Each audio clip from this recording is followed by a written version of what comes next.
on the VTRN Sports app, 93.3 FM and 1320 AM Lynchburg, or by asking Alexa or Google Home. Oh,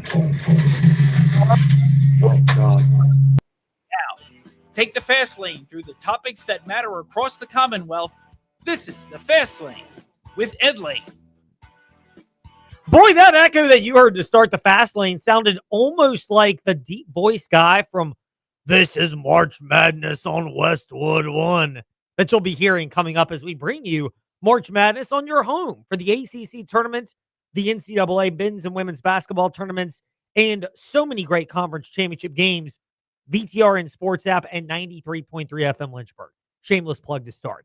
And from the basketball action this past weekend in the area, it was close as far as which game was the most thrilling and competitive.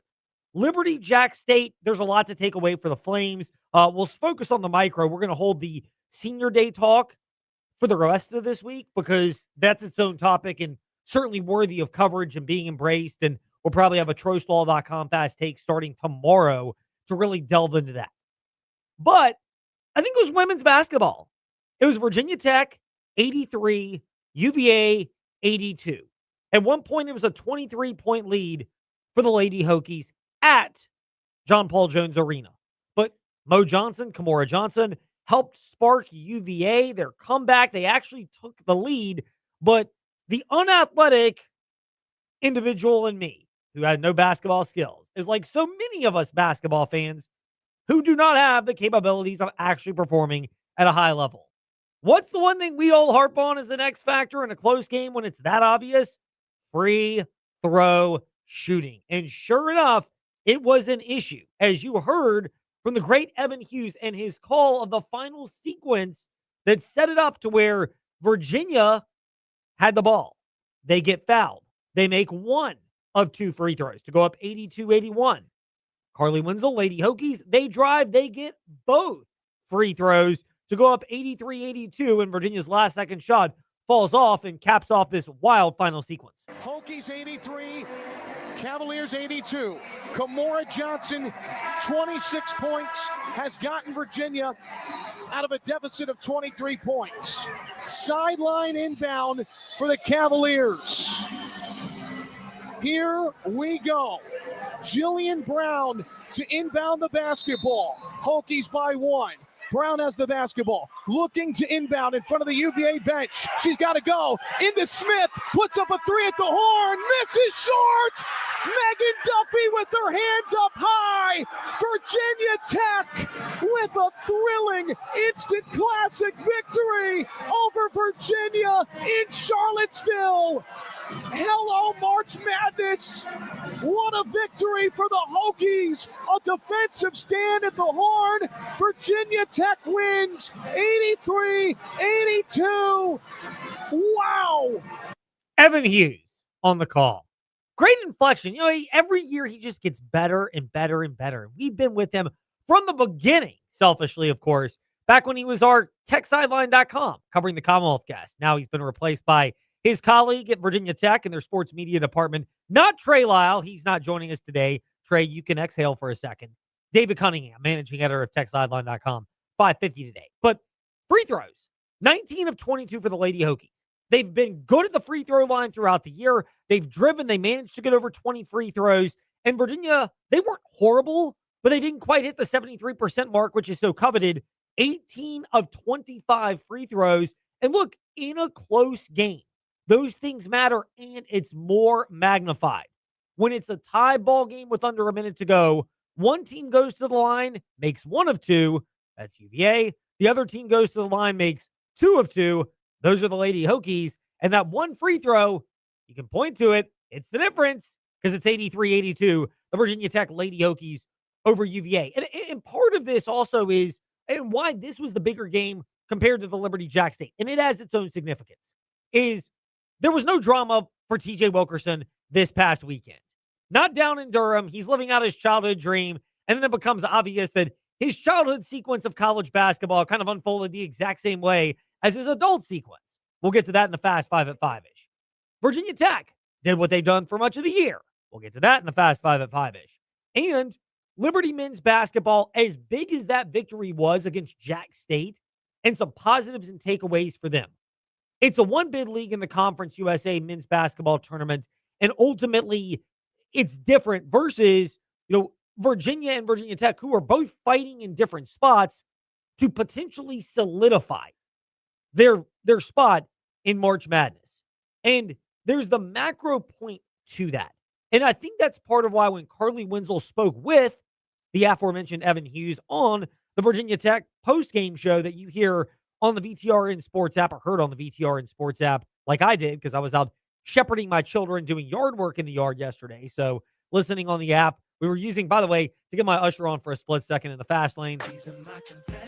I came up with a legitimate theory that, detour, by the way. Time to take a detour in the fast lane. I came up with a legitimate theory that I may or may not have, stretched the liberties of this. If you've ever blown leaves in your yard, you and Brenda are not yet at the home ownership phase, TJ. Trey is, I am. When you blow leaves, if you blow into the wind, there's almost no point. So you have to let the wind blow down. And it was kind of on again, off again. So every time the wind would kick up, I'd just let the leaf blower go down, and then I'd fire it back up when the wind departed. So we're blowing the leaves. Well, I may or may not have found some more convenient times for the wind to feel like it was blowing as the game was winding down, so I could hear that great call from the great Evan Hughes. And a bit of the post-game show, including Carly Wenzel on the final sequence for Virginia Tech and why that makes it so fulfilling. Surely, it's a rivalry game. That's kind of what we live for. We want the competition. We want to come out and compete every night. And there's a team who's going to give it to you regardless. So, we're up by 20 and they came back like nothing. So being able to just stay in the fight, we got to compete. They got great players on their end, and so being able to do it on a game like this, on a rivalry game and a game going into the tournament, like, it feels great. And she's referring to the ACC tournament. Lady Hokies, they kick off their action Wednesday night. 6:30 airtime, 7 o'clock tip-ish. I believe that's the math. If I'm off, I'll get my usher on. I might have to go back and look. But it's after the fast lane. We are not being displaced by Virginia Tech Lady Hokies basketball this week. We will have no show tomorrow, Hokies baseball, and then Friday, shorter show because they're at Georgia Tech. But for Virginia Tech, that's part of what makes this win fulfilling, is it felt like March. Because in March, you get these large leads. For men more than women, but it happens in women's basketball, as we saw too, where you'll get a large lead or you're in a large deficit and it kind of ebbs and flows back and flows back and forth. And that is part of how Virginia Tech, I think, solidified themselves as a tournament team. While Virginia, they got the win at Louisville a couple of weeks ago. It's not as bad as I'm rubbing salt in the wounds for Hokie fans now. But when they won against Duke on Thursday night, this was about 12, 13 years ago. And it was the Dickie V. They're in the tournament. And then they managed to lose to Boston College, lose to Clemson, lose to whoever they were playing the first game they had in the ACC tournament. And, whining Seth Greenberg, it never got Virginia Tech into the tournament. That was always a common theme, by the way. And then, guess what? They missed the NCAA tournament entirely. I don't think it's quite that way because Virginia played North Carolina at home, who's a top 25 team, and Virginia Tech, who they're kind of a fringe top 25 team, but they are in the tournament with that performance. I know Virginia, they were a 3.5 point favorite according to the sports books, but I don't view it in the same landscape, in the same sphere, in the lens as that. But it had that level of emphasis to it because a Virginia win felt like it would have really solidified them in the tournament. Now they are firmly on the bubble. And the flip side to that is you've got Virginia Tech who, because of that, it felt like they can start to think there's a lot of value for what they did beyond that. And that's all one of the cool things for the Lady Hokies. Meanwhile, there are other teams, there are other topics that we get to address right now in. It's time for Fast Five at 5-ish. 5-ish minutes on 5 relevant topics done around 5 p.m.-ish. Ish, because our counting skills are kinda ish. Let's start with number 5. I would call this the more uneventful game of the weekend from a, what we learned about the team standpoint. It was closer, as you heard on the VTR and Sports app, to cap off our slate of college baseball and mostly college basketball this past Saturday. But Virginia Tech losing to North Carolina the way they did, TJ, following it from afar by watching on the laptop and having the VTR and Sports app to kind of provide that good old Zach Mackey, Mike Burnap audio. It felt like it was a typical Virginia Tech men's basketball performance this year, which is they get close, but they just don't have the necessary focus to get it over the hump when it matters. And it's why on a day where they might have been able to make some gains because Cal lost at home to Boston College, that's not a good loss for the Golden Bears. Auburn on the bubble, they are a team that's 3 games above 500. They lost. It felt like there was a lot of progress Tech could make, and they didn't for the same thing that's plagued them for so much of this season. Yeah, they just let the game slip. VTU was right there. I was really impressed with how they were able to keep up with Carolina, but Mike Young said it best. When the second half came in, Carolina went on several runs, and BT, they'd score, and Carolina would score twice more. That's literally what it came down to the second half. I think you're right. Did you notice it from watching it at the Dean Dome as part of your doubleheader of covering college basketball for VTR and Sports this past weekend, TJ? The Virginia Tech they just have these lulls in a basketball game where, that lack of focus for a full 40 minutes is what ultimately dooms them. Yeah, no, absolutely. It just feels like they make sloppy passes when they get ambushed, it feels. And that's kind of what happened. They saw Carolina going up on a run, and Ben Hammond, he's a great guard, but he just turned the ball over way too much, or he would try to get into the paint and he'd just get blocked by Visar each time. And it brings up the point about Mike Young, which is, there's a level of this that you credit to North Carolina and a level of it that I think has to go back to Virginia Tech. Certainly take nothing away from North Carolina. They did a few different things in the second half, and Trimble's a really good backcourt defender. Having done it as long as I've done it, I can typically tell pretty quickly. You can, and you can kind of see that, but I think also not just Mike Young having done it, but having seen this team as much as he's seen them. It is the same thing again and again. We're not the only ones that have diagnosed this as being an issue. TJ and I in the fast lane, I think plenty of other people have also. Meanwhile, TJ's other game, there's 2 angles to this. There's one, which is the Virginia Cavaliers, the losing side of things. Number 4, Ryan Odom, I think, was spot on that it never felt like Virginia was able to, particularly on the offensive end, lock in. And therefore, you have to be impeccable defensively. Virginia, they are a good defensive team, but they saw what a great defensive team is. And more on Duke in just a moment. But the Virginia angle of this loss, it seemed like, TJ, that Virginia, they were good defensively, but they were not elite. And in a game where your shots are not falling and you're giving up an early deficit, honestly, Virginia kind of hung in there defensively, but they got nothing going offensively. They gave up extra opportunities. They could not create any themselves. And all of that felt like it was the dam that was going to break, and eventually it did in the late first half. UVA was talented to take on this Duke team. They just weren't able to get the job done. They would double team Cam Boozer, but it just wasn't enough. It felt like, and Ritter told us this outside of the locker room, it felt like they were in shock from playing in the environment that Cameron Indoor created, and it couldn't get over the shot. My neighbor across the street from my house is a big Virginia fan. And, again, while I was taking a break because of the wind yesterday, moving the leaves around the yard, wink, wink, nudge, nudge, he brought up the same point you did, that it looked like the Hoos were just in shock by that moment. And Ryan Odom thought that boils down to the focus and discipline where, again, I think there's also a bigger picture explanation. Our discipline was not there overall, in terms of fouling him and getting to the line. I thought their guards did a great job, of applying pressure, to our guards without getting beat off the bounce regularly. They did a great job of just keeping us in front of them. And when we did get in there was help. And you have to make shots, when you get in that situation. When the ball's kicked back out, we had some open ones that did not go down that maybe would have given us a little bit more confidence. But in a situation like we were in today, when you're kind of playing from behind, it gets harder and harder and harder. And they did a really good job of just playing consistent basketball throughout the 40 minutes. So you have to give them a ton of credit. The Hoos have not really been in that situation as a collective unit. Their losses to Butler and North Carolina were much more, in Virginia Tech, were all relatively tight affairs. They really have not been in a spot where they've had a huge deficit outside of at Notre Dame. And as we saw last Tuesday when Duke went to South Bend and won by like 45, Duke is a lot different from Notre Dame.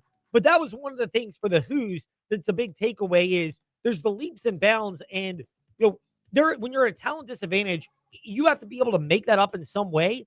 And fighting through that adversity, having confronted that adversity, there's not the institutional knowledge of prior years because everybody outside of Elijah Gertrude are new to the program and everybody's new to the Ryan Odom system outside of the, back players that he brought in from VCU. And those are not the key contributors this year. It's largely the transfers that are in for UVA.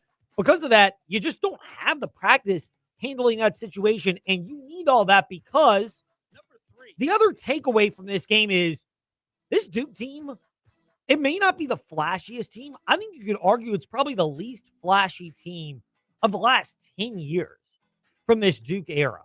It reminds me, TJ, of the pre-one and done Coach K Duke teams without all the annoying cheap shot white boy antics.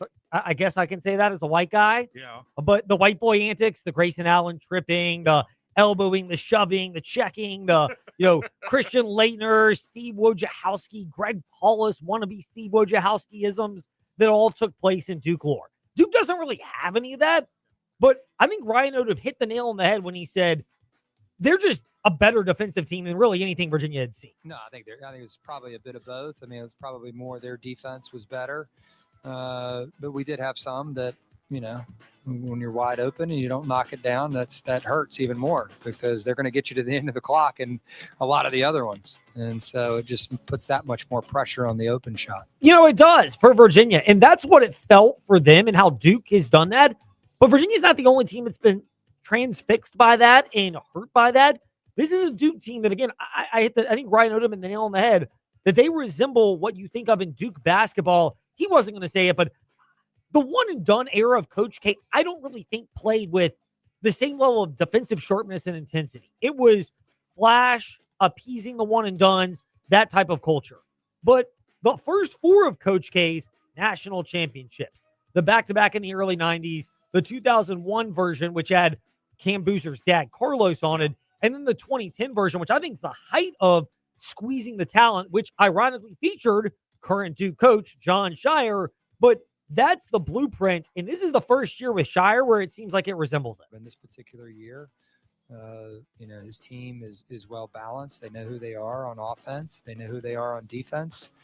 They're a typical tough-minded Duke basketball team that's going to rebound and pressure the ball and be kind of in your grill. And offensively, they're very patient and they know where the ball needs to go on most possessions. And so, that's a credit to Coach Shire and his staff. Yeah, I mean, it is. Look, this looks like a really, really good Duke team. I have nothing but respect for how Duke plays this year. Again, it's not the annoying Grayson Allen, white boy antics, the 2 weeks, 1 game suspension that Coach K influenced. And you're just sitting there going, it's the height of piety from Coach K. Or some of the others. This team resembles the Shire, Singler, Nolan Smith, your guy Nolan Smith, by the way, friend of TJ Wilkerson's filling in the fast lane. But it resembles that, and it looks like a team that is very well equipped to not just get back to the Final Four, but maybe even break through and get that first championship on your home for all of the March Madness action, the VTRN Sports app. Yeah, no, I agree. I think you hit the nail on the coffin. This Duke team doesn't seem flashy, but because they maintained a lot of players from last year, there's definitely chemistry but there. I think back to Quinn Cook, Seth Curry type team where they had a majority of players brought back with the Plumlee brothers and everything. And that's the kind of team it felt like. That team didn't go on to win a title. They lost to Louisville in the Elite Eight, but that's the kind of team that this team reminds me of, but it just seems even more top.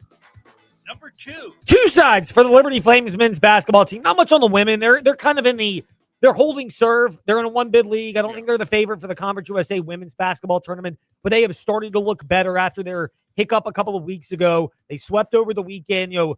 Alexis Sherrard, I think, is answering questions, at least, that you can exhale in his first year, that he's not in over his head. And I do think that's a big thing because, the December slump, you kind of wondered that for the Liberty Lady Flames. But for what they did this past weekend, it's another weekend sweep. They're defending their turf over it. And for the Lady Flames, this is good quality basketball as they hit the end of Conference USA women's basketball action. Meanwhile, the men's basketball team for the Liberty Flames. And we'll get to NASCAR on Wednesday in the fast lane. We'll delve more into Liberty seniors on Wednesday in the fast lane as well. But there are two angles to men's basketball. One is they played a really selfless brand of basketball. And when they finally were able to get some three-pointers, they started 0-4 from three-point range before Caden Matheny hit some. And even though Liberty had a deficit, he's making them. And then Brett Decker Jr. is. And Matheny acknowledged after the game that is really when this Flames offense can start to open. Unbelievable, unselfish guys. And with the way Brett Decker shoots it, whenever he has somewhat slight of a look, we think it's going in. And when I got my shot going, it opens up things for him. And he does the same for me. So whenever we're both going, that's when we're probably at our best. And teams know that. So they've been trying to take one or the other out, obviously, and be physical with us. And so we're just trying to search for options to open us up a little bit more. And Colin and Zach do a phenomenal job orchestrating everything. They really pass the ball. I mean, this is the height of selfless Liberty Flames basketball, and it's so big for them. And Richie McKay, of course, never missing an opportunity to point that out. Both Brett and Caden got some good looks, and that was the self-sacrifice from some guys doing some off-ball screening, some guys giving up their own shot for a better shot from one of those dudes, and Colin Porter, trying to get those guys involved. And again, you guys, we haven't arrived. I'm really blessed that we know when we're going to play and have a chance to be the one seed again. But I think we can use this game to continue to improve. And I thought we showed some improvement today. We haven't arrived. I do think Liberty improved. I think they improved in terms of passing, in terms of, you're on a 2-game losing streak. The threes aren't falling. The offense looks bogged down in the first half.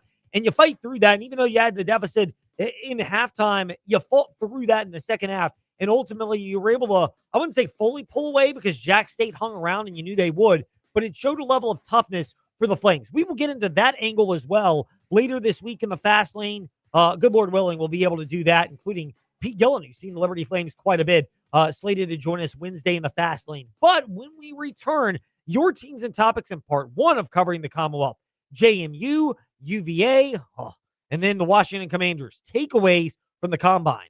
All that when we return in the fast lane on the VTRN Sports app and VTRN Sports on Facebook Live and YouTube. Feller Chevrolet is now Apple Chevrolet. While the name's changed, we're still the same trusted Feller's team. Same management, same knowledgeable parts and service, same techs, same professional sales staff. With over 200 years of collective experience, we'll continue growing stronger alongside our community. From the newest Chevrolets to top quality pre-owned vehicles, Apple Chevrolet delivers the same unmatched customer service. Visit us at driveapple.com. Apple Chevrolet of Alta Vista, powered by the community we serve.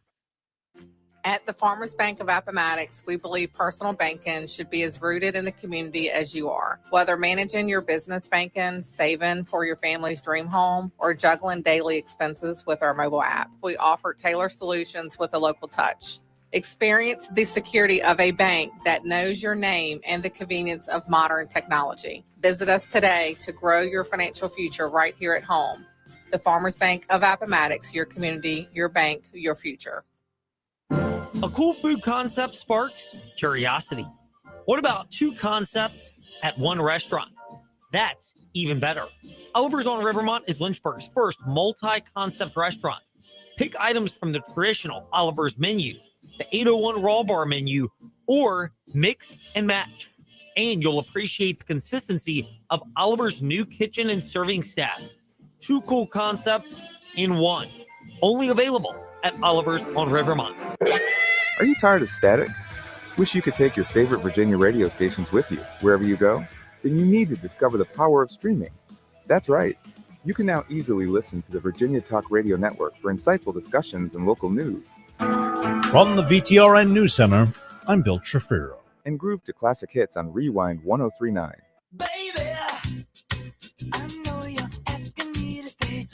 All from your smartphone, tablet, or computer. No more fiddling with the dial. Just download your favorite radio app.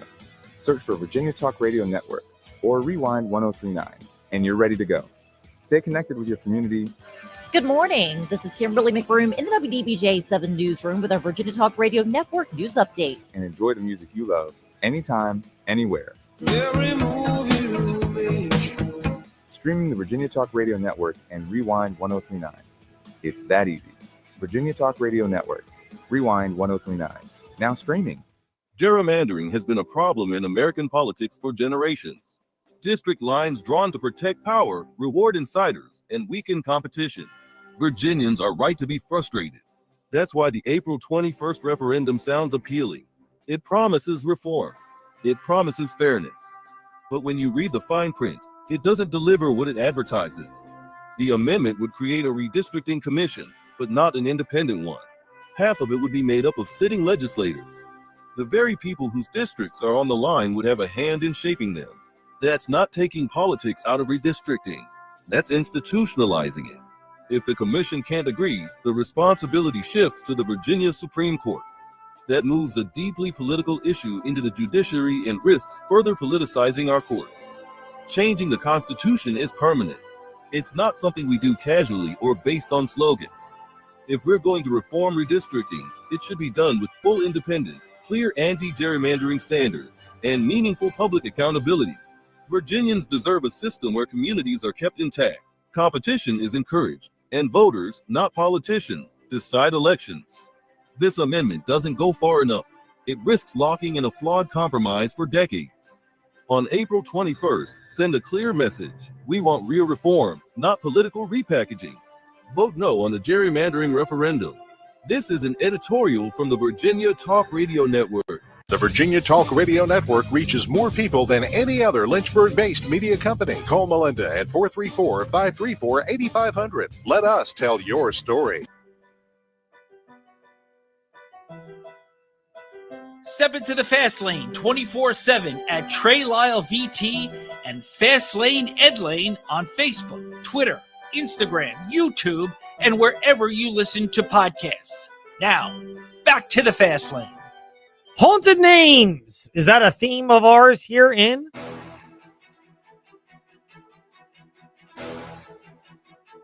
It's time for your teams and topics. Covering the Commonwealth. A look at teams and topics from around the Commonwealth. Let's start with the JMU Dukes. With Shane Metlin. He's at DNRonline.com and at Shane_DNR Sports on Twitter. Shane, great to be speaking with you. Arkansas State is kind of the boogeyman for the JMU Lady Dukes. More on them in a moment. Is Joshua Beadle now kind of the boogeyman for JMU men's basketball after another big game, including helping the JMU 6-game winning streak come to an end? Maybe to a degree. I mean, I think Jimmy's gone into those two games here recently with Coastal Carolina, knowing they have three pretty dynamic guards. They've done a pretty good job of shutting down the other two or limiting the other two.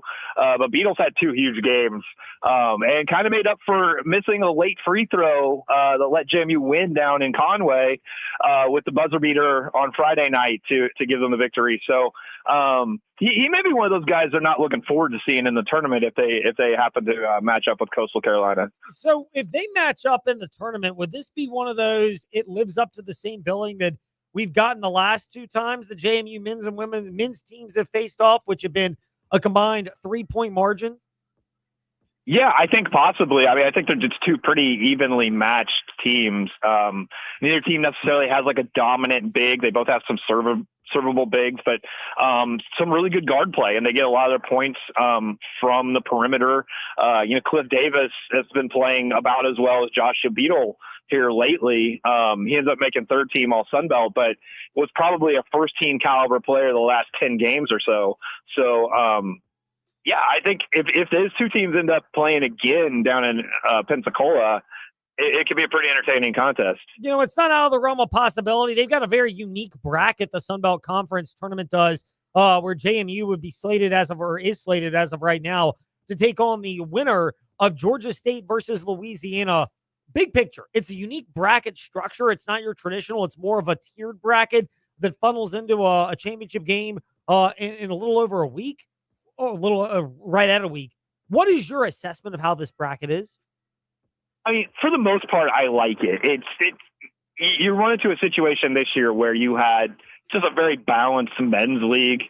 So it stinks for Arkansas State, for instance. They tie for second in the conference, and they're the 7 seed, so they're playing several more games than the team that gets the number 2 seed, and they didn't do anything really to deserve that in the regular season. So in this case, I can see the drawback, but I think generally speaking, if you're a league like the Sun Belt, you've got to do what you can to try to boost your top teams and, not have them play, unnecessarily poor net games early in the tournament, things like that. You can think back to a couple of years ago before they started this format, and JMU and App State both had really excellent seasons. They were both really good teams, but they were the clear top of the conference. It would have helped them that year to have a format like this. So it's hard to guess what's going to work and what's not. But for the most part, I trying something to help boost the tournament or boost, their best teams going to the NCAA tournament. When you shift over from the men's side for the JMU Dukes to the women's side, they're now the 4 seed in the Sun Belt tournament. They begin play at 1 o'clock this coming Saturday. And they got a 9-game winning streak featuring 8 of those by double digits. Are they no longer a sleeper, the Lady Dukes? Yeah, I don't know they even ever totally were a sleeper. It's just been it's been a good year for Sunbelt women's basketball. The top 5 teams are all pretty good, and JMU's among them. They lost a game, early in conference play to Georgia State, one of those kind of upset games. And it just turned out nobody else really suffered an upset at the top of the league. So it cost them as far as like maybe being a top 2 seed in the conference. But, I think everybody's probably got an eye on JMU going down there on the women's side as being one of, a few teams that really has a chance to win it. Shane Metlin with us here. He's at Shane_DNR Sports and DNRonline.com. Hanging out with us today in the Fast Lane. Shane, good to have you in the Fast Lane. Thank you for your time. We look forward to seeing how the conference tournaments unfold for the Dukes as this week gets going. All right, thanks, Ed. Shane Metlin with us here in the Fast Lane. Now to UVA. With JerryRatcliffe.com, founder and contributor Jerry Hootie Ratcliffe. Hootie, a pleasure to be speaking with you. More premium content than ever at JerryRatcliffe.com. Going back to the subscription model, we'll ask you about that one first. What went into the decision and how that will actually benefit people that want to consume your premium UVA insight? Something we just felt like we had to do to survive in these competitive times. We were just giving away stuff for free for 7 years, and the advertising aspect of it just became too much to deal with. So we tried to simplify things and just going with the subscriber base. Well, you guys produce great content. We're excited to keep reading it at JerryRatcliffe.com. Women's basketball, men's basketball over the weekend. Losses, but in different fashion for the men. Is this a realization that now all of a sudden they are a good team, but they're not necessarily on the tier of the elites in college basketball? You talking about the women? Men. Oh, okay. I'm sorry. I couldn't hear you there. Yeah, I think something I wrote about today, Ryan Odom's biggest job as coach was to, try to put this in perspective that, they're still a good basketball team. They just weren't good enough on Saturday at a place that's almost impossible to win at. I think Duke is 62-6 at home over the past few seasons.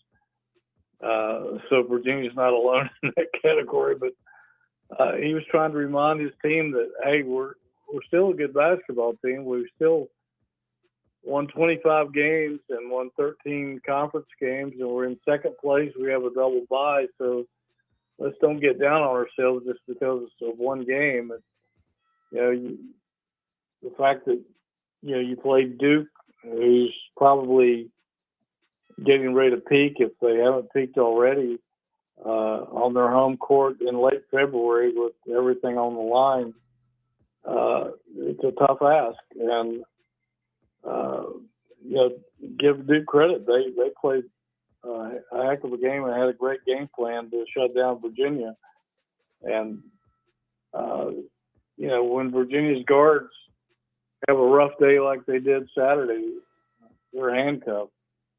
I think Malik Thomas Sam Lewis, Dallin Hall, Chance Mallory, and Jakari White were combined 6 of 32 from the field. And when that happens, they're probably not going to beat anybody, let alone Duke on its home court. Yeah, I mean, it really is. They are a really good team, and that may be the biggest takeaway from what happened in Durham on Saturday afternoon in front of you and TJ Wilkerson and many of the others. The Virginia women's basketball, how gut-wrenching was that loss yesterday where they're not off the bubble and on the wrong side, but they had a chance to maybe fall on the correct side instead. They lose to Virginia Tech, and they're good, but seems like they've got work to do in the ACC women's basketball tournament. Yeah, I would agree. That was a tough loss at home to your rival, especially in the fashion that they lost with free throws at the very end of the game. And they hung in there. Kamara Johnson, Mo Johnson, had a spectacular second half with 25 points, but it was 2 points less than they needed. But I think they do have a little work to do in the ACC tournament, and I think they play Clemson in the first round. So, they need to get by that one and try to keep making some noise. Yes, they do. Meanwhile, the noise is good at jerryratcliffe.com and on his multiple podcasts. He's got one with Jerry Miller. He's got another with Jeff Jones, and he's generous enough to give us time in the fast lane. Hootie, great to chat. Thank you for it, and we look forward to speaking again soon. Same here, my man. We'll see you later, Ed. Absolutely.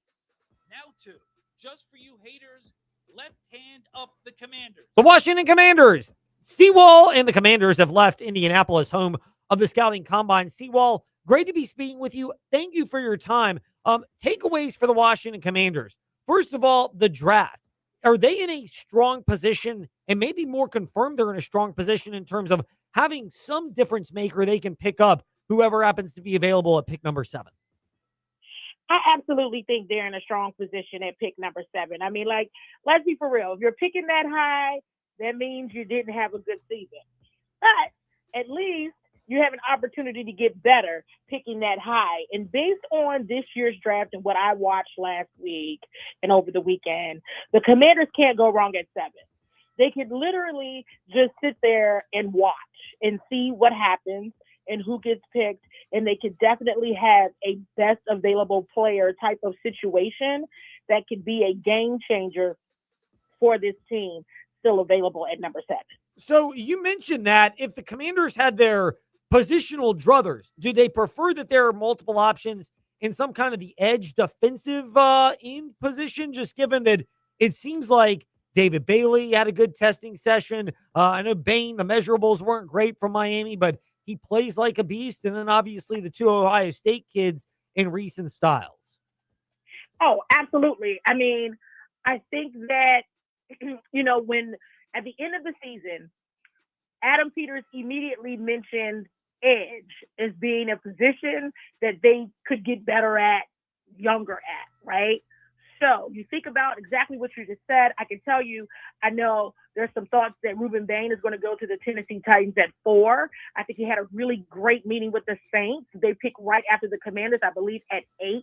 So who knows if they would be willing to jump up to get Ruben Bain. David Bailey and his media availability was especially giddy when asked about the Washington Commanders in his meeting with the Washington Commanders. So let's see what happens there. And I mean, we all saw what Sonny Styles did last week in his combine drills. He was absolutely terrific in his media availability as well. But rumor has it that John Harbaugh absolutely wants Sonny Styles in a hands-off, nobody pick him kind of way. And the Giants pick at number 5. And I think everybody needs to be paying attention to that because that's the NFC East outlier there with John Harbaugh being up in New York now that I think everybody needs to be paying attention to. And again, there's still Caleb Downs, Jeremiah Love, running back could definitely be an outlier there, but absolutely more, the player that everyone is saying is the best player in the draft. There's tons of things that they can do with that pick at number 7. Well, I mean, at this rate, TJ and I, who are the draft nerds, might just be filling out our mock drafts with the insight that Seawall is dropping today in the fast lane on how this draft may shape up leading into the Commanders selection at pick number 7. That is still a month and change away.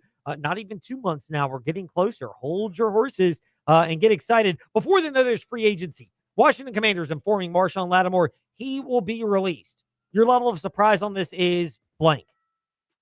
There is no surprise. I mean, I think there was just it's a part of the formal part of it. This is the formal piece of the process. I believe there was informal conversations.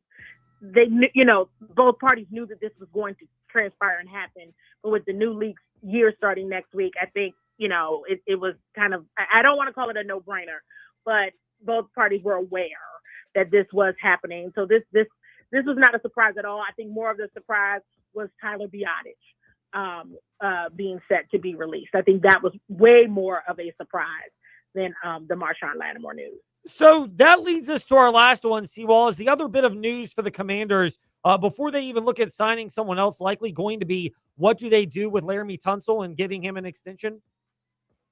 It sounds like they have learned from last year, and they do not want this to be just hanging on. I think they have every intention on getting this solidified sooner rather than later with Laramie Tunsil. Candy Waller with us here in the Fast Lane. All the insight nuggets. Boy, she learned a lot on a productive trip on behalf of Bowie TV Sports. That's why she's Madam President, and it's why we're glad to have her in the Fast Lane. Seawald, thank you for your time. It's great to speak with you. We are glad we were able to connect again. Thank you so much for having me, and I'll be talking to you guys again soon. Present in the press box, although actually it's kind of outside the press box in Indianapolis. Seawald making the rounds, and we're glad for that insight. That was a lot of info on the Commanders. When we return, NASCAR, another big weekend for MJ and Virginia Tech.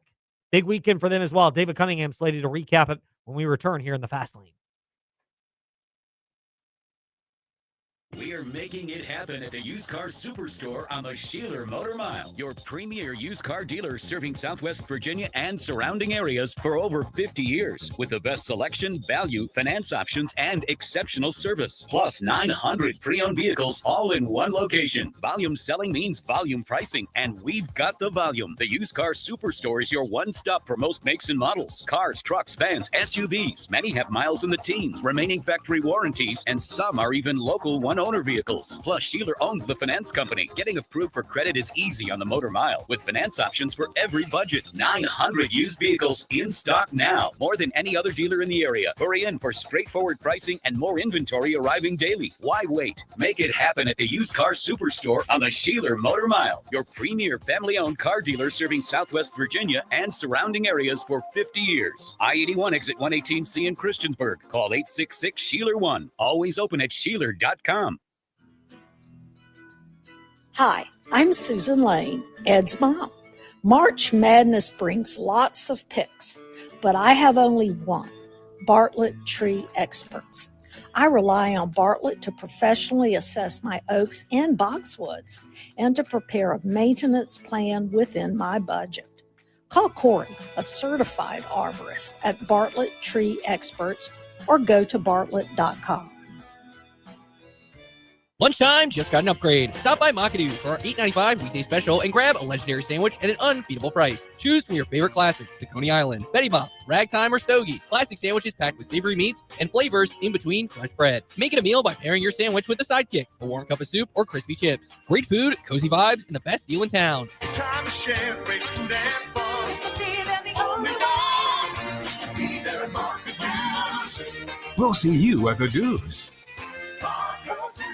Hey, small to medium business owners, if you're frustrated with slow IT support, high costs, or paying for services you just don't use, it's time for a change. Hi, I'm Colt with We Fix Stupid Computers. We provide reliable on-site and remote support tailored for businesses just like yours. And we go beyond just fixing problems. We empower your staff with real tech knowledge so they can work smarter every day. From repairs to training to full IT support, we save you time, stress, and money. Call We Fix Stupid Computers, 434-525-8590, where smart support meets real savings. Hi, I'm Chuck from Aquatrack Adventures in Salem.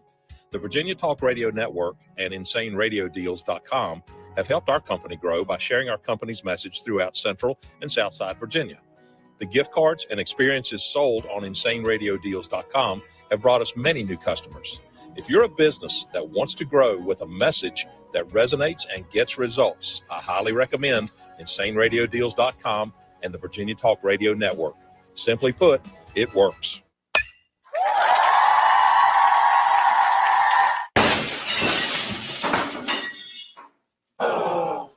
When the thrill of playing ball turns into the agony of a broken windshield or car window, contact Apple Auto Glass. Your local auto glass repair shop on Allegheny Avenue in Lynchburg, Apple Auto Glass provide a professional assessment with the honesty from your neighbors, so you can get back to sharing the great moments this season. True Balance is staying frozen. And now through March 2nd at InsaneRadioDeals.com, the deals are frozen. 32% off the list price of every item, where we let go of every item, like Crosswhite Athletic Club memberships, Aquatrek Adventures experiences, B&C Sports gift certificates, and Rise Up Climbing day passes or 1-month memberships. So get 32% off the list price of every item now through March 2nd at InsaneRadioDeals.com when you enter the promo code FROZEN at checkout. Normal restrictions still apply. Hey, gang, this is Bud Foster, former defensive coordinator for the Virginia Tech Hokies. You're listening to The Fast Lane with Ed Lane and Trey Lyle. Join the chat at Trey Lyle BT and Fast Lane Ed Lane on Facebook, Twitter, YouTube, and Instagram. It changes the perception of victories. That right now in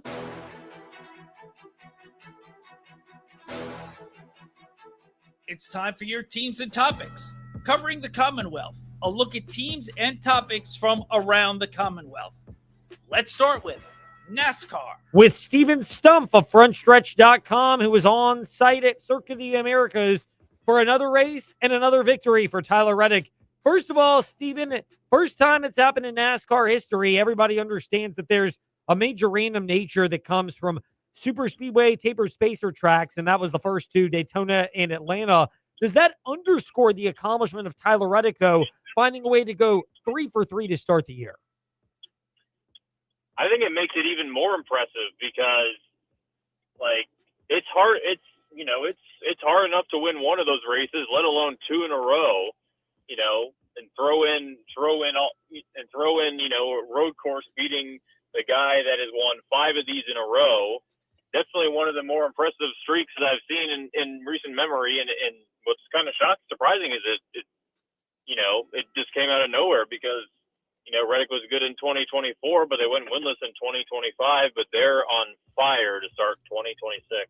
So Steven Stump of FrontStretch.com is with us in the fast lane, and I'm going to ask you this one as well to get an idea from your perspective, and that one being the victory for this. Of the 3, is this the most impressive? Because, again, you could argue the luck and the randomness factor at Atlanta and certainly at Daytona.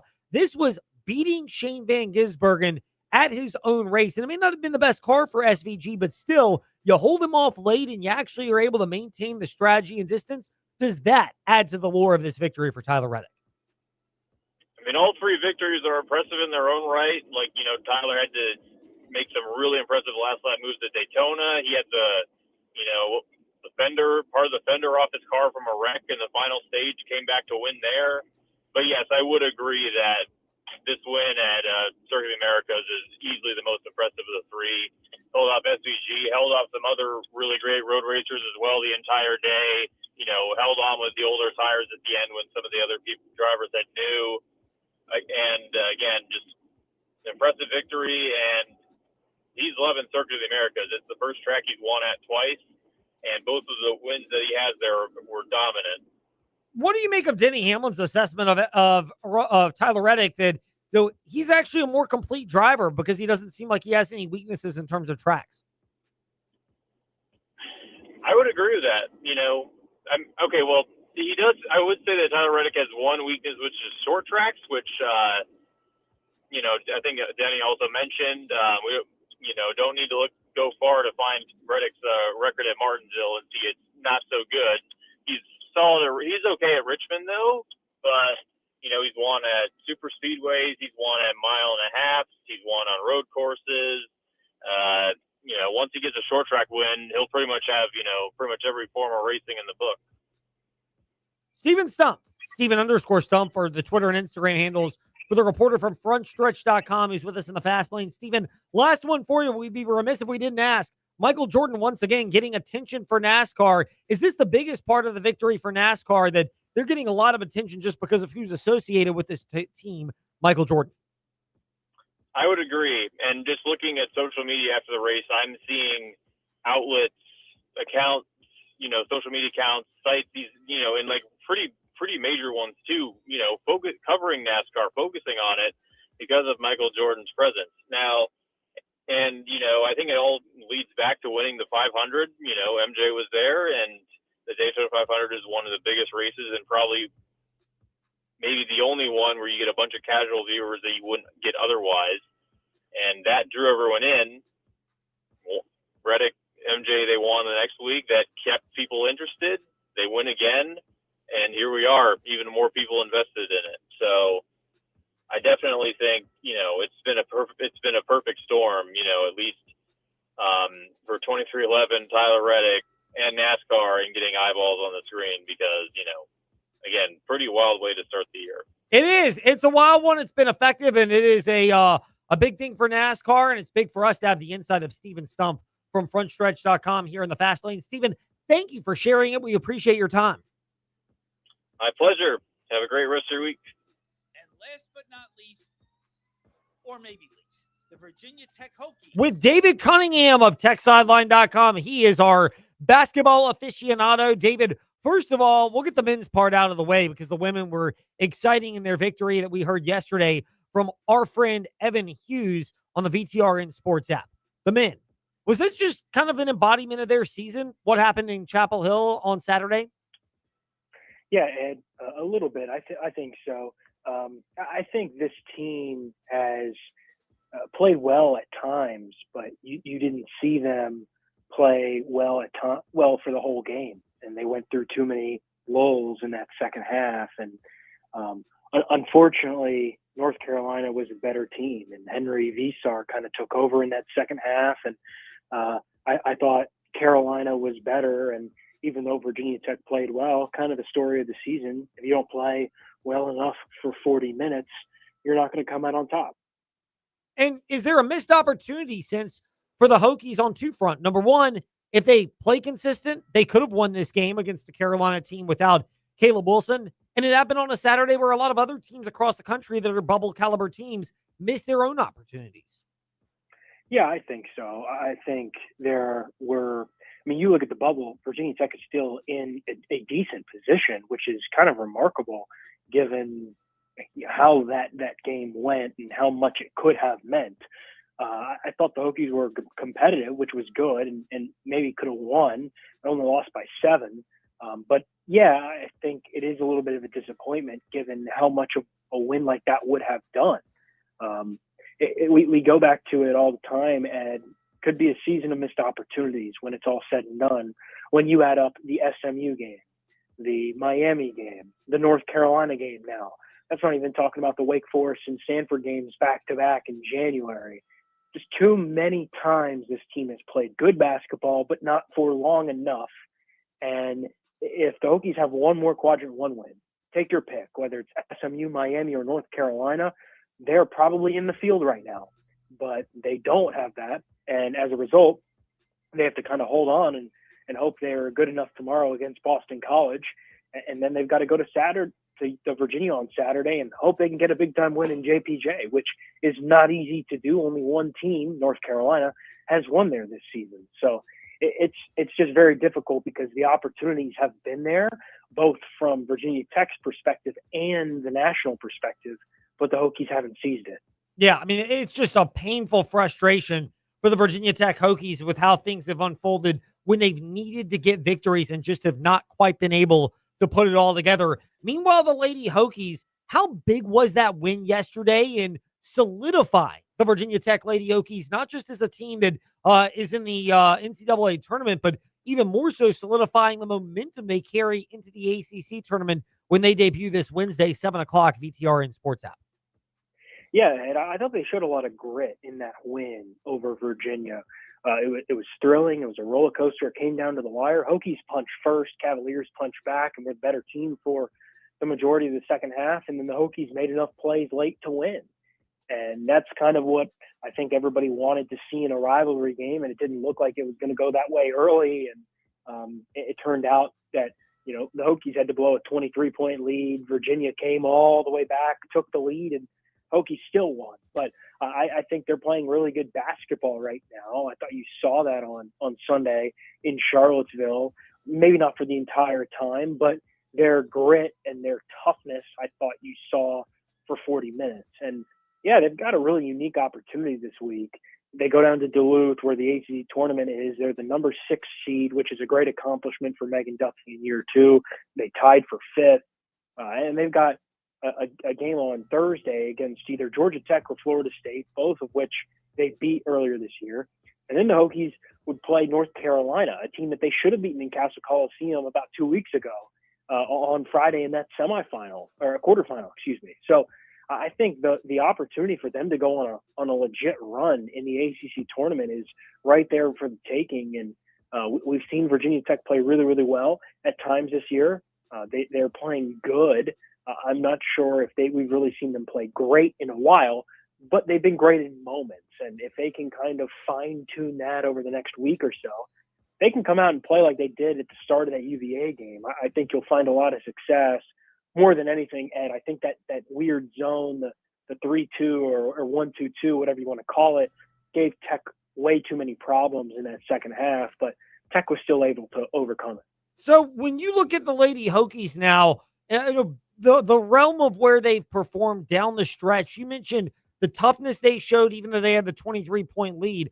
How much of that has borne itself out in the style of play, which is, it seems like when all else fails, they have an attack the rim mindset and trust they can get to the line, and they're a pretty good free throw shooting team on top of it.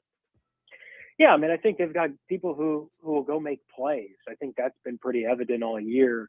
But and it starts defensively with this team, and I thought, interestingly, they did not necessarily have their best stuff at times defensively. They got outscored like 48-24 in the paint. Virginia really used its size. Hokies dealt with a lot of foul trouble. But to your point, I thought in the clutch, they found a way to attack the rim on the offensive end and draw some fouls. And it's one of those situations when you're there where you just have to score on the next possession. That's all you're worried about, and figure out how to convert in this moment. And I thought they did that. Carly Wenzel, I think, got a little bit of help from the officials with that foul with 1.7 seconds left. But to her credit, she attacked the rim and drew contact and got the foul and then made the free throws. That's what you have to do in a big game like that. And I think Megan Duffy would prefer it if the Hokies didn't blow that big of a lead, the next time. But at the same time, the determination they showed, I think, when you could tell that Virginia was leaning into it. You could tell Virginia was going to make a run, and Tech still held the Cavaliers off, even though it came down to the final bucket. I still think it showed a lot about what this team truly is, and they're going to be a pretty good NCAA tournament team, I think. Yeah, they are. They're a strong team. There's clear progress for the second year of the Megan Duffy era. We'll get to that as we get to the offseason with David Cunningham of TechSideline.com, The Real D-Cunna, Twitter and Instagram, Tech Sideline on the socials and the podcast and the .com. We're at Fastlane, Ed Lane, BTR in Sports on our socials and podcast platforms, and W227BG Timberlake, WVGMA Lynchburg, WMNA Gretna Danville Southside. David, we'll wrap it up with the diamond action for the Hokies men's side of it, baseball. How much does that loss to Tennessee feel like it was a missed opportunity of a weekend where Friday they were not all that competitive? Saturday they were, it took them a while to get going, and by that point it was a little too late. And then the Tennessee game was ultimately the one where you're probably left scratching your head. Yeah, and I think that's a kind of a combination of everything. You summed up the weekend pretty well. They played really good teams down there. John Sheff wanted to challenge his team, and just a little difficult when you have some really good starting pitching at times, but you don't necessarily have the bats behind them in certain moments. And the bats have been pretty cold so far to start the year. I'm curious to see when they go to Georgia Tech this week, which is a huge series against the top 5 team in the country, if they can get them rolling. I think there's a lot of talent on this team, but they just need a little bit more this week, and especially against Tennessee. That's a little bit of a frustrating one. You hold them to 3 runs, you lose 3-1 because you can't generate much. But at the same time, these are NCAA tournament teams you're playing. these are teams that are going to be in the postseason. You have to challenge yourself against really good teams, and they've done that so far. Good in moments, not great all over, and that's the problem. You've got to be a little bit more consistent if you want to compete with the best. Meanwhile, the best. I don't know if they're at the best in softball, but are they better than expected, the softball team, after what they did this weekend against Auburn? And yet again, really, no, I don't know if we're calling them SEC champs just yet because Oklahoma's in the SEC, but they're up there right now. Yeah, and I think they're playing really, really well. And I would argue, yes, to your point, a little bit better than anticipated. I think so many new faces. You lose a lot from last year, especially two headliners and Emma Lemley in the circle and Corey McMillan, in the outfield. You lose a big bat and a big pitching arm, and I think the Hokies have kind of figured it out ever so slowly. If you flash back a couple weekends ago, they lost to Michigan State and Charlotte and split that series 2-2, and they were a little bit banged up at that point, but they've responded really well. Georgia, Auburn, they've beaten some really good teams and have done so convincingly, and I've been impressed by the way that they have attacked on both sides. Their pitching has been really, really good, but at the same time, they are seeing the ball really well right now. Their hitting has been awesome, and I'm curious to see if that can continue. It's a long season. You don't want to peak too early, but I think Pete DeMoore has a really good team on his hands, and yeah, maybe a little bit better than everybody expected. Yeah, I mean, they are. By the way, they're not the best in the SEC either, because Tennessee and Texas are also having good years, but the Lady Okies, they are off to a strong start. The strength is always there in the inside of David Cunningham, who's with us in the fast lane. David, thank you for joining us. We're grateful for your time and look forward to chatting again. Much appreciated. Talk to you soon. David Cunningham, the real D Cunna on Twitter and Instagram, with us here to wrap up the fast lane. That does it for us today. A reminder, we got Coach Megan Duffy show. We joined that in progress. Apologies to Evan Hughes, whose audio we also used earlier today. We're just using him and abusing him, you could say. And then after that, we've got college basketball action here in ACC Big Monday Showdown at 7, NC State and Duke on the VTR and Sports app in 93.3 FM. I want to start from the start all the way to the end. So bear with me. I know it makes sense to go to the end. We'll get there, which is so exciting. I want to go start.